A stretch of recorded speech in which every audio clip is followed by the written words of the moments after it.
मराठा समाजाच्या आरक्षणासाठी मनोज जरांगे हे मुंबईत आंदोलन करणार आहेत। मुंबईतील आझाद मैदानावर ऐन गणेशोत्सवात 29 ऑगस्ट पासून ते बेमुदत उपोषण करणार आहेत। बुधवारी रात्री त्यांचे नगर जिल्ह्यातील शेवगाव येथे आगमन झाले। त्यानंतर ते मुंबईच्या दिशेने रवाना झाले। कायदा व सुव्यवस्थेचा प्रश्न पाहता मुंबई पोलिसांनी आंदोलनास फक्त एका दिवसाची परवानगी दिली। शिवाय अनेक अटी व शर्तीही घातल्यात। मराठा आंदोलकांची रणनीती पाहता सरकारने मंत्री राधाकृष्ण विखे पाटील यांना मराठा उपसमितीचे अध्यक्ष बनवत एक पाऊल उचलले। मंत्री विखे यांच्या गेल्या 2 दिवसांपासूनच्या हालचाली पाहता ते हे आंदोलन थांबवतील अशा शक्यता वाढल्या आहेत। या आंदोलनात यशस्वी मध्यस्थी केल्यास विखेंचे महायुतीतील वजन नक्कीच वाढणार आहे।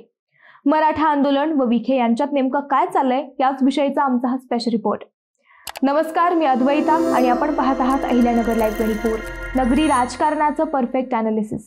मराठा आंदोलक मनोज जरांगे हे मराठ्यांना ओबीसीतून आरक्षण देण्याची मागणी करत आहेत।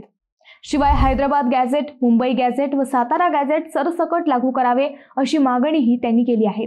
परंतु सरकारने या गॅझेटचा अभ्यास करण्यासाठी नेमलेल्या न्यायमूर्ती संदीप शिंदे समितीने या गॅझेटमध्ये वैयक्तिक माहिती नसल्याचे सांगितले आहे।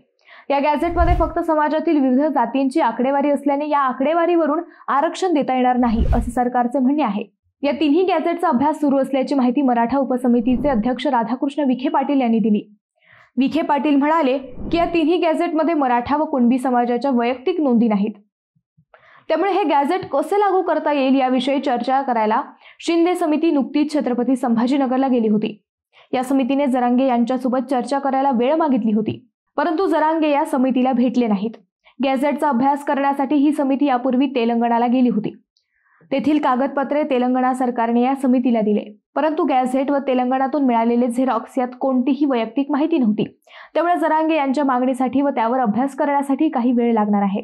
जरांगे यांचे आंदोलन थांबवण्याची जबाबदारी सरकारने मंत्री राधाकृष्ण विखे व मंत्री उदय सामंत यांच्यावर दिल्याच्या चर्चा होत्या, परंतु या दोन्ही मंत्र्यांनी या चर्चा खोडल्या।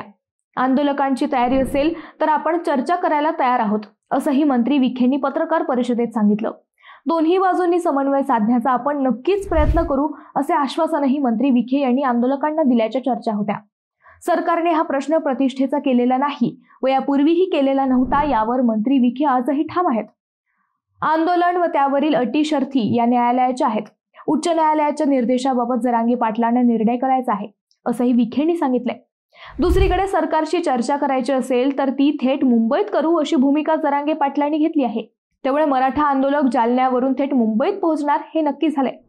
जरांगे पाटील व मराठा आंदोलक बुधवारी रात्री नगर जिल्ह्यात पोहोचले असतानाच शिर्डीतही राजकीय हालचाली वाढल्या। शिर्डीत मंत्री विखे व भाजपचे माजी मंत्री रावसाहेब दानवे यांची भेट झाल्याच्या बातम्या आल्या।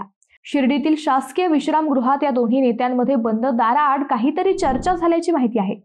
या दोन्ही नेत्यांमधील बैठक ही मराठा आंदोलनाबाबतची होती अशा चर्चांना आता उधाण आले आहे। मराठा उपसमितीचे अध्यक्ष असल्याने सध्या मंत्री विखेंचे प्रत्येक पाऊल व त्यांनी घेतलेल्या भेटी या केवळ मराठा आंदोलनाबाबतच असल्याच्या चर्चा वाढल्या आहेत। या भेटीनंतर विखे व दानवे या दोन्ही नेत्यांनी ही भेट वैयक्तिक कारणासाठी असल्याचे पत्रकारांना सांगितले, परंतु ही भेट वैयक्तिक नसून ती जरांगे यांच्या आंदोलनाबाबतच होती असं सांगितले जात आहे। मंत्री विखेंवर दिलेले मराठा उपसमितीच्या अध्यक्षपदाची जबाबदारी व मंत्री विखेंनी गेल्या 2 दिवसात घेतलेल्या गाठी भेटी पाहता जरांगेंसोबत ते सकारात्मक चर्चा करतील अशा शक्यता वाढल्या आहेत। जरांगे पाटील हे शुक्रवारपासून आझाद मैदानावर आंदोलन करतील हेही ठरले आहे, परंतु या सगळ्या प्रकरणात मंत्री विखेंचे राजकीय वजन मात्र वाढले आहे। मित्रांनो, तुम्हाला या विषयावर काय वाटतं ते आम्हाला कमेंट करून नक्की कळवा। शिवाय व्हिडिओ आवडला असेल तर चॅनलला सबस्क्राईब करून व्हिडिओला लाईक करायला विसरू नका। पुन्हा भेटू नव्या विषयावर, तोपर्यंत धन्यवाद।